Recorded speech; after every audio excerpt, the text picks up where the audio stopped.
السلام علیکم جناب، اجمل جامی آفیشیل میں آپ کو خوش آمدید کہتے ہیں۔ آج بدھ ہے 7 جنوری 2026، جب یہ خاکسر آپ سے مخاطب۔ رات اڈیالہ کے باہر جو کچھ ہوا آپ نے دیکھا، سنا، جانا، لیکن علیمہ بی بی کی ایک ایسی سٹیٹمنٹ ہے جو نشر نہیں کی گئی۔ اچکزئی صاحب نے پی ٹی آئی کو شرم دلانے کی کوشش کیوں کی، کس مدعے کے اوپر؟ سلمان اکرم راجہ صاحب جب اٹھے صبح تو انہوں نے لمبے چوڑے ٹویٹس کر دیے ہیں، پارٹی کے اندر جو مسائل ہیں ان کو پبلکلی وہ سامنے لے آئے ہیں۔ D G I S P کی پریس کانفرنس کل ہوئی، سہیل آفریدی کا رد عمل، شفیع جان کا رد عمل، اور جو ایمان مزاری والا معاملہ ہے، کورٹ کچہری تک بات پہنچی، انہیں بلایا جائے نہ بلایا جائے، 342 کی سٹیٹمنٹ آئے گی، یہ عدالت نے قرار دیا، یہ سب تو آپ دیکھ رہے ہیں، میڈیا میں ڈسکشن میں بھی آ رہا ہے۔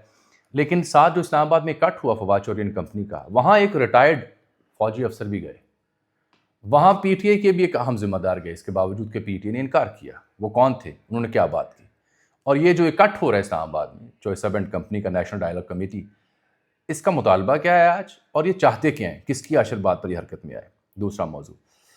تیسرا موضوع جو آپ کو یاد ہوگا، میں نے آپ سے عرض کیا تھا یونیورسٹی آف لاہور میں جو افسوسناک واقعہ پیش آیا 21 سالہ فاطمہ حسین کے ساتھ، تو پچھلے 2 سے 3 ویلاگز میں جو خبر میں آپ کو محتاط انداز میں دے رہا تھا کہ اصل وجہ کیا ہے، اس بچی نے یہ انتہائی قدم کیوں اٹھایا، تو میں نے 2 سے 3 ویلاگز میں اصل خبر آپ کو دی تھی، اب اس کی تصدیق ہو رہی ہے، وہ درست ثابت ہو رہی ہے خبر، وہ زائچہ اس کا بھی کھینچیں گے۔ فواد چوہدری صاحب کا میں ایک بار پھر ذکر کروں گا، ہماری کولیگ رہی شازیہ ذیشان صاحبہ، ان کے ساتھ ایک ویلاگ میں، ٹریولاگ کائنڈ آف ویلاگ کرتی ہیں وہ، انہوں نے یہ کہا ہے کہ پاکستان میں شراب خانوں کی اجازت ہونی چاہیے۔ کیوں ہونی چاہیے، کس بنیاد پر انہوں نے یہ بیان دیا، یہ بیان انہوں نے ابھی کیوں دیا، یہ میں آپ کے سامنے سوال رکھوں گا۔ بارکیف ذرا دیکھیے، اڈیالہ کے باہر جب منگل کو لوگ جاتے ہیں، ملاقاتیں تو ہو نہیں پاتی، لیکن جو علیمہ بی بی نے گفتگو کی نا وہاں، میں خود سے رپیٹ کرنے کی بجائے دیکھنے والوں کو سنانا چاہوں گا کہ پی ٹی آئی کے لوگ کہاں ہیں، عہدیدار، ایم این اے، ایم پی ایس کہاں ہیں۔ کل انہوں نے وہاں پہنچی تو گفتگو کی، جب محمود خان اچکزئی آئے تو وہ سن لیجئے گا بس، تاکہ آپ کو خود سمجھ آئے کہ صورتحال ہے کیا۔ ہمیں بتائیں گے قانون توڑ تو سارے آپ رہے ہیں۔ آپ نے اگر اگلے ہفتے، میں یہ کہنا چاہتی ہوں، صحیح کہہ رہے ہیں اچکزئی صاحب بھی، کہاں ہے سارے عہدیدار ہی آ جائیں پی ٹی آئی کے۔ دیکھیں، ہم نے آج تک نہیں کہا، ہم نے تو یہ کہا کہ اگر یاد رکھیں، ہم اگر اکیلے بھی بیٹھے رہے، ہماری بہنوں نے فیصلہ کیا ہوا، ہم اکیلے بھی بیٹھ سکتے ہیں، ہم سارا دن رات ہمیں ماریں، ڈنڈے ماریں، کچھ بھی کریں، ہم بیٹھیں گے۔ یہ اصل میں یہ کھلے عام ان کا شکوہ تھا، اظہار تھا کہ کہاں ہیں پی ٹی آئی والے، ہم بچوں کے ساتھ، بزرگوں کے ساتھ یہاں اکیلے بہنیں بیٹھنے کو تیار ہیں، ان کی ملاقات نہیں ہو پا رہی اپنے بھائی کے ساتھ۔ یہ رہے اچکزئی۔ اگلے منگل کو میں تو بالکل چیلنج کرتا ہوں تاریخ انصاف کارکنوں کو کہ شرم کی بات ہوگی، شرم کی بات اگر ہوگی۔ اگلے منگل کو آپ ان کی بہنوں کے ساتھ کم از کم 10,000 آدمی نہیں آئے، آپ بھی آئیں گے۔ اچکزئی صاحب فرما رہے ہیں کہ یہ بڑے شرم کی بات ہوگی کہ اگلے منگل کو اگر پی ٹی آئی والے 10,000 بندے کم از کم یہاں نہ ہوں تو بڑے شرم کی بات ہوگی، میں خود بھی یہاں آؤں گا۔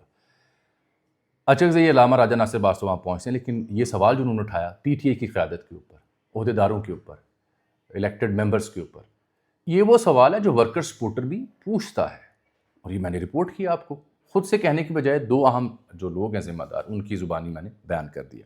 ہاں، کل رات یہ خبر آئی کہ جی وہ چونکہ کل پرم طور پہ منتشر کیا گیا، تو یہ دعویٰ یا وعدہ یا خبر آئی کہ اگلے ہفتے ملاقات خان صاحب سے کروائی جا سکتی ہے۔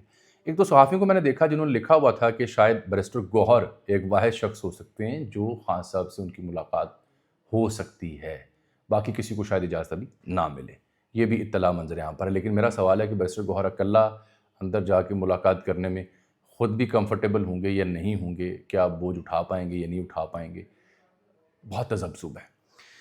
یہ پھر آ جاتے ہیں سلمان اکرم راجہ صاحب، ٹویٹس پہ ٹویٹس کے، ہر پارٹی میں شخصی اور گروہی اختلافات ہوتے ہیں، مجھے جو ذمہ داری عمران خان نے دی وہ تقاضا کرتی ہے کہ جہاں تک ممکن ہو پردہ رکھوں، اپنی ذات پر حملوں کا جواب کسی کی پارٹی کے خلاف سازشوں کو ظاہر کر کے نہیں دے سکتا، تاہم سازشوں کو ناکام بنانا ضروری ہے، اور میرا ضمیر مطمئن ہے، مجھے عمران خان صاحب کا اعتماد ہے۔ لمبی ٹویٹس آپ دیکھ لیجیے گا ایکس کے اوپر۔ راجہ صاحب نے یہ پارٹی کا اندرونی مسئلہ پبلکلی کیوں سامنے رکھا؟ راجہ صاحب ایک زمانے میں، ظاہری بات ہے، بیرسٹر گوہر اینڈ کمپنی جو دستیاب قیادت تھی اس کے ذمہ دار تھے، یہ باہر بیٹھے جو لوگ تھے فواد چوہدری اینڈ کمپنی، ان کی ٹارگٹ پہ رہتے تھے۔ پھر یہ علیمہ بی بی کے بڑے قریب ہوئے، پھر بیچ میں سی ایم آفریدی اور دیگر لوگوں کے بڑے قریب ہوئے. تو راجہ صاحب 2-4 کیمپس سے ہو کے اب کھڑے ہو گئے ہیں اس جگہ پہ. 2-4 کیمپس انہوں نے گزارے ہیں. راجہ صاحب کو مسئلہ ہے پنجاب کی پارٹی سے اور پنجاب کی پارٹی کو مسئلہ ہے راجہ صاحب سے. یہ ہے خلاصہ، مزید ڈیٹیلز کو چھوڑ دیں. اصل وجہ یہ ہے، ہر عہدے پہ بیٹھا بندہ، ہر سیاسی جماعت میں تقریباً ایسا ہی ہوتا ہے، باقی جگہوں پہ بھی ایسا ہوتا ہے، لیکن یہاں چونکہ یہ پارٹی اپوزیشن میں ہے، بڑی پارٹی ہے، اس کے اپنے مسائل ہیں، تو وہ اس طرح سے ڈسکشن میں آ رہے ہیں. تو یہ اب پبلکلی اپنی چیزیں جب سامنے رکھ رہے ہیں تو پھر ہم مجبور ہوتے ہیں ان چیزوں پہ بات کرنے کے لیے. تو مسئلہ میں نے بتا دیا پنجاب سے ہے اور پنجاب والوں کو راجہ صاحب سے ہے. انہوں نے سوچا بھی کئی دفعہ سٹیپ ڈاؤن کرنے کا، لیکن پھر سٹیپ ڈاؤن نہیں کرنے دیا گیا. آگے آ جائیں. تحریک تحفظ آئین پاکستان، اچکزئی صاحب، کیونکہ سہیل آفریدی جا رہے ہیں وہاں سندھ میں، تو انہوں نے کہا ہم پروٹوکول بھی دیں گے اور ملاقات کی دعوت بھی دیں گے. اچھی بات ہے. 9 کو اگر وہ جا رہے ہیں آفریدی صاحب وہاں پہ، تو آپ سمجھیں کہ کل یا پرسوں تحریک تحفظ آئین پاکستان کا وفد لاہور آ رہا ہے. اچکزئی صاحب ہوں، علامہ صاحب ہوں، اسد کیسر ہوں اور دیگر ہوں. تو یہ پیرالل 2 ایکٹیویٹیاں بھی چل رہی ہیں. اب وہ جو مذاکرات کی کہانی تھی، جس کے بارے میں میری رائے یہ ہے کہ مجھے تو اس میں سے کچھ نکلتا برآمد ہوتا دکھائی نہیں دے رہا. وجہ بڑی سادہ سی ہے. وجہ یہ ہے کہ عمران خان جس موقف پہ قائم ہیں، اس موقف پہ قائم رہتے ہوئے اگر وہ نون لیگ اور پیپلز پارٹی کے ساتھ مل بیٹھتے ہیں تو یہ تو ان کے جو ابھی تک اپنایا گیا موقف ہے اس کی نفی ہو جائے گی، ان کے بیانیے کی نفی ہو جائے گی. تو میرا نہیں خیال کہ عمران خان اور ان کی سوچ سے اتفاق کرنے والے پارٹی کے لوگ یہاں تحریک تحفظ آئین پاکستان یا پی ٹی آئی کو جانے دیں گے. یہ ہے سب سے باریک اور اہم نقطہ. لیکن جہاں تک حکومت کی دعوت تھی، حکومت نے کہا کہ غیر منتخب لوگوں سے ہم بات نہیں کریں گے. غیر منتخب لوگ کون ہیں؟ ظاہری بات تحریک تحفظ آئین پاکستان میں مصطفیٰ نواز کھوکھر بھی ہیں، دیگر لوگ بھی ہیں، یہ جو نیشنل ڈائیلاگ کمیٹی والے لوگ ہیں یہ بھی ہیں. تو غیر منتخب لوگوں سے ہم بات نہیں کریں گے. حکومت چاہتی ہے کہ یہ ہماری پچ پہ آئیں، یہ پارلیمان میں آئیں، یہ اسپیکر آفس میں آئیں، پی ٹی آئی کے جو منتخب لوگ ہیں ان سے بات ہو. پی ٹی آئی کے منتخب لوگوں کا مسئلہ یہ ہے کہ ایک تو ان پہ ہے سوشل میڈیا کا پریشر، پھر سہیل آفریدی اینڈ کمپنی کا جو اسٹریٹ موومنٹ کا پریشر، پھر اچکزئی صاحب کی علیحدہ سے مفاہمتی اور مذاکراتی پیشکش اس کا پریشر، پھر فواد چوہدری اینڈ کمپنی نے جو نیا اکٹھ شروع کیا ہوا اس کا پریشر. تو وہ جو دستیاب کیا تھا پی ٹی آئی کی، وہ 5-6 مختلف محاذوں پر مختلف سمتوں سے وہ تیر سہ رہے ہیں، تنقید کے نشتر ان پہ برس رہے ہیں. تو اس لیے وہ ڈیسائسو نہیں ہو سکتے. اوپر سے ملاقات بھی نہیں ہو پا رہی خان صاحب کے ساتھ. تو یہ جو اہم نقطہ اس میں تھا کہ اگر سہیل آفریدی صاحب وہاں کراچی جا رہے ہیں اسٹریٹ موومنٹ کے لیے، جلسہ کرنے کی کوشش بھی کریں گے، تو یہاں چکے صاحب لاہور آ رہے ہیں. تو پیرالل 2 ایکٹیویٹیز چلیں گے. یہ لاہور آ رہے ہیں، انہوں نے 3-4 دن پنجاب میں قیام کرنا ہے، پنجاب اسمبلی جائیں گے، کوٹ لکھپت جانے کی کوشش کریں گے، زمان پارک اور مینار پاکستان کا دورہ بھی کریں اگر اجازت ملی تو. کچھ صحافیوں سے بھی یہاں ان کی ملاقات کا امکان ہے. ملاقات ہوئی تو ہم بھی آپ کو رپورٹ کریں گے. یہ رہی صورتحال مذاکرات کہانی کی. یہ جو اعلامیہ ہے مشترکہ، اس پر جانے سے پہلے ذرا میں بیان کر دوں وہ جو اہم نقطہ ہے فواد چوہدری صاحب والا. ہماری کولیگ رہیں شازیہ ذیشان صاحبہ، آج کل ایک ٹریولاگ کرتے ہیں ڈرائیو ڈائری کے نام سے میرا خیال ہے. مختلف سیاستدانوں کو گاڑی میں ان کے ساتھ بیٹھتی ہیں اور کھانے پینے پہ چلے جاتی ہیں، گفتگو کرتی ہیں سیاسی غیر سیاسی موضوعات پہ. تو وہ ایک ڈرائیو تھرو میں گفتگو ہو رہی ہے جہاں پہ بات ہو رہی ہے پاکستان میں تفریحی مواقعوں کے اوپر. تو چوہدری صاحب نے کہا کہ پاکستان میں شراب خانوں کی اجازت ہونی چاہیے، جس نے پینی ہے پیے، جس نے نہیں پینی نہ پیے. تو بڑا کیجولی انہوں نے کہا ہاں ہونی چاہیے، دبئی میں بھی تو ہے اور ترکی میں بھی تو ہے اور دیگر ممالک میں بھی ہے. لیکن چوہدری صاحب کی بات میں ان معاملات میں اس لیے نہیں پڑھتا کہ یہ حساس نوعیت کے معاملات ہیں. میں یہ معاملہ آپ کے سامنے رکھ اس لیے رہا ہوں کہ یہ میری سوچ کیا ہے، چوہدری صاحب کی سوچ کیا ہے، یا کسی فیصلہ ساز کی سوچ کیا ہے، اس سے ہٹ کے جو پبلک ایٹ لارج ہیں، جو زیادہ تر لوگ دیکھنے والے ہیں، ان کی فکر یا ان کی سوچ کیا ہے، ان کے احساسات کیا ہیں، وہ زیادہ اہم ہے. اس کو جانے بغیر ہم ایسی بات نہیں کر سکتے. اصول نمبر 1. اصول نمبر 2، چوہدری صاحب جب حکومت میں تھے اور بلکہ مشرف صاحب کے بڑے قریب رہے، تو چوہدری صاحب اچھے جاننے والے بھی ہیں اور تنقید بھی سہ لیتے ہیں، مائنڈ نہیں کرتے باقی سیاستدانوں کی نسبت. یہ ان کا اچھا پن بھی ہے جس کی ہم تعریف کر رہے ہیں. تو چوہدری صاحب جب مشرف صاحب کے ساتھ بھی تھے، یا چوہدری صاحب بعد میں جب خان صاحب کے دور حکومت میں بھی تھے، وزیر اطلاعات بھی تھے، تو میرا خیال ہے چوہدری صاحب کو یہ بات تو تب کرنی چاہیے تھی.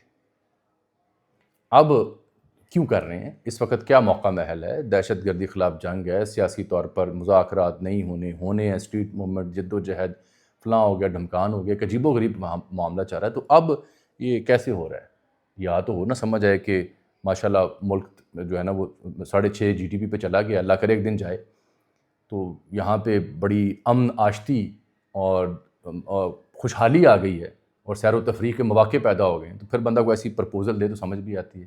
میرا خیال چوہدری صاحب نے یہ بات کر کے پبلک ایٹ لارج کے جذبات کو مجروح کیا ہے۔ گو کہ ہو سکتا ہے کہ دانشور، ہو سکتا ہے کہ اہل علم، اہل عقل جو ماڈریٹ ویلیوز رکھتے ہیں وہ اس چیز کا بالکل برا نہ منائیں، لیکن مجھے فکر ہے دیکھنے والوں کی کہ ان کو یہ بات بری لگی ہوگی، چبھی ہوگی۔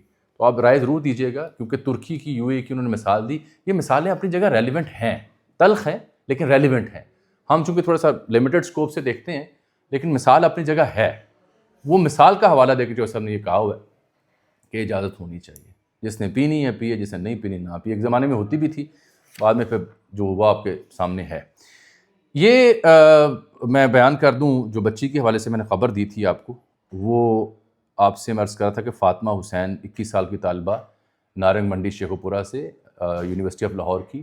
تو اس بچی کے ساتھ جو کچھ ہوا آپ نے دیکھا ہے، اور میں محتاط طریقے سے آپ کو 2 یا 3 دفعہ میں آپ کو خبر دے چکا تھا۔ ایک یہ کہ یہ معاملہ نہ سیمیسٹر کا تھا، نہ فیس کا تھا، نہ کسی اور ایشو کا تھا، یہ کلیئر ہوا۔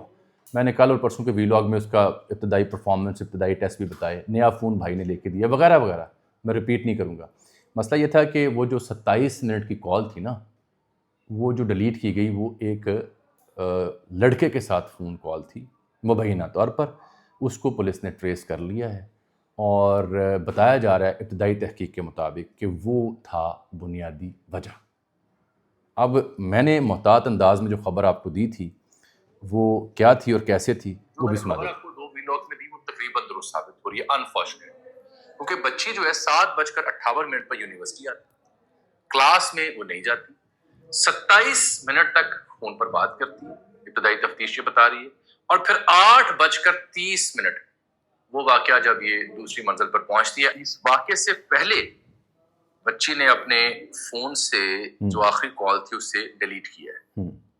27 منٹ کی کال تک میں بات ختم کر دوں کہ وہ ہے اہم بات کہ وہ کال کس کے ساتھ تھی۔ میری اطلاع یہ ہے کہ پولیس نے وہ کال جس کے ساتھ بھی تھی اس کا بھی اتا پتہ لگا لیا ہے، وہ بھی چند دنوں میں آپ کے سامنے صورتحال آ جائے گی۔ لیکن اس سے جڑا ایک اور کردار جو ہے، پھر اس سے پہلے ویلاگ میں نے بات کی کہ ایک اور کردار ہے، اصل وجہ وہ ہے۔ تو یہ جہاں پہ یعنی ٹیچرز کو یا پیرنٹس کو یا کسی اور کو ہم نے ذمہ داری ٹھہرانی ہے، وہاں یہ بات بڑی اہم ہے کہ اہل خانہ ہوں، والدین ہوں، ان کو بھی ایسی کم عمر کے بچوں کی ساتھ ایسا تعلق رکھنا چاہیے کہ ان کے جو ذاتی مسائل ہیں ان کی سوجھ بوجھ ہو، خبر ہو۔ اب جس نہج پہ وہ بچی پہنچ گئی، کسی کو کانوں کان خبر تھی کہ مسئلہ ہے کیا اس کا، کون سا وہ لڑکا تھا، اس کے ساتھ کیا مسائل تھے، کیا تعلق تھا، کیا شکایت پیدا ہوئی جو بچی نے انتہائی اقدام اٹھایا۔ تو بیچ میں سے مدعا یہ نکلا، ہاں کیونکہ سیم یونیورسٹی ہے، سیم جگہ ہے، سیم واقعہ ہے، اس لیے شکایات زیادہ پیدا ہو رہی ہیں۔ یہ تھی دوسری کہانی۔ اچھا جی، اسلام آباد میں جو فواد چوہدری صاحب اینڈ کمپنی کی بیٹھک ہوئی ہے، اس میں نے بتایا تھا نا کہ ایک ریٹائرڈ فوجی افسر آئے ہیں۔ وہ ریٹائرڈ فوجی افسر جو ہیں وہ جنرل ریٹائرڈ زاہد محمود صاحب ہیں، وہ شریک ہوئے۔ PTI نے اور تحریک تحفظ عین پاکستان نے تو بائیکاٹ کیا تھا، نہیں جانا۔ پیپلز پارٹی اور نون لیگ بھی نہیں آئی۔ تو پھر PTI کی جانب سے میں نے آپ کو انٹرو میں کہا ایک بندہ آیا، اس کا نام ہے بیرسٹر سیف۔ بیرسٹر سیف صاحب نے آ کے کہا کہ مسئلہ عمران خان صاحب کی رہائی کی بعد کی صورتحال کا ہے، وہ ہے اصل مسئلہ۔ وہ بیٹھے رہے کانفرنس میں، محمد مالک صاحب، کاشف عباسی صاحب، علینا شگری، عطر کاظمی، عامر الیاس رانا اور دیگر صحافی وہاں موجود تھے، لیاقت بلوچ بھی تھے، شاہد خاقان عباسی اور دیگر وہاں میں نے دیکھے۔ انہوں نے ایک اعلامیہ بھی جاری کیا ہے۔ اعلامیے میں 2-4 چیزیں بڑی اہم ہیں، چاہے آپ کو ان کی یہ ایفرٹ اچھی لگے یا نہ لگے۔ اس میں اہم ترین بات جو ہے اعلامیے میں وہ یہ ہے کہ یہ ڈیمانڈ کرتے ہیں 6 نکاتی اقدامات اٹھانے کے اوپر اعتماد سازی کے لیے کہ سیاسی سرگرمی پر پابندی ختم کی جائے، آئین اور قانون کے دائرے میں سیاسی سرگرمیوں کی مکمل آزادی کو یقینی بنایا جائے، سینٹ اور قومی اسمبلی میں اپوزیشن لیڈر تعینات کیے جائیں، یہ بھی PTI کی ڈیمانڈ ہے، ان کی ڈیمانڈ بھی آ گئی۔ حکومت اور اپوزیشن افواج پاکستان کو اپنی سیاست کے لیے استعمال نہ کریں، یہ اچھی ڈیمانڈ ہے۔ محترمہ بشرا بیگم، محترمہ یاسمین راشد صاحبہ سمیت تمام خواتین ورکرز کو رہا کیا جائے، سیاسی کارکنان کے خلاف مقدمات ختم کیے جائیں، میڈیا پر عائد سینسرشپ ختم اور اینکرز پر عائد پابندیاں ختم کی جائیں۔ یہ ہے اعلامیہ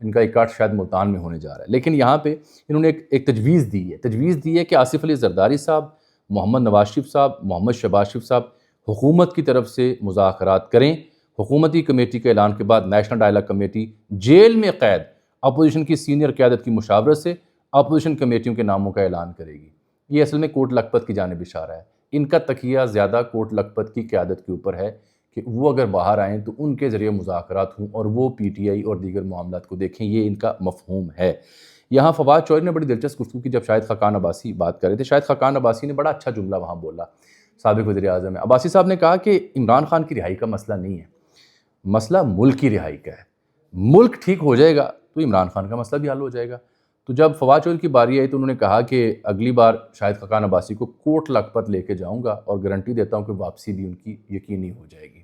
چلیں، یہ بڑی ایشورنس ہے، یعنی وہ چاہ رہے ہیں کوٹ لکھپت جائیں، شاہ صاحب سے ملیں۔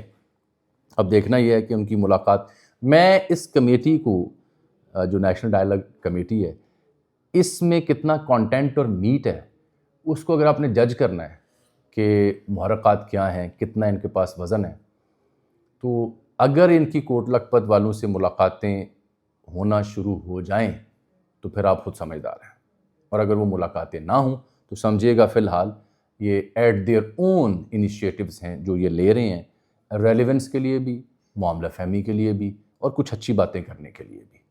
لیکن جو بیرسٹر سیف کا یہاں آنا ہے وہ معنی خیز ہے۔ بیرسٹر سیف اپنی پارٹی میں کس دھڑے کی نمائندگی کرتے ہیں مجھے بتانے کی ضرورت تو آپ کو ہرگز نہیں ہے، چنداں ضرورت نہیں ہے۔ لیکن جنرل ریٹائرڈ زاہد محمود صاحب کا آنا یہ البتہ انتہائی اہم ہے اس دور میں، اور انہوں نے کہا کہ جو جنگ کی صورتحال ہوتی ہے وہ بھی یعنی سیاست سے ہی پیدا ہوتی ہے اور سیاست سے ہی اس کو حل کیا جاتا ہے۔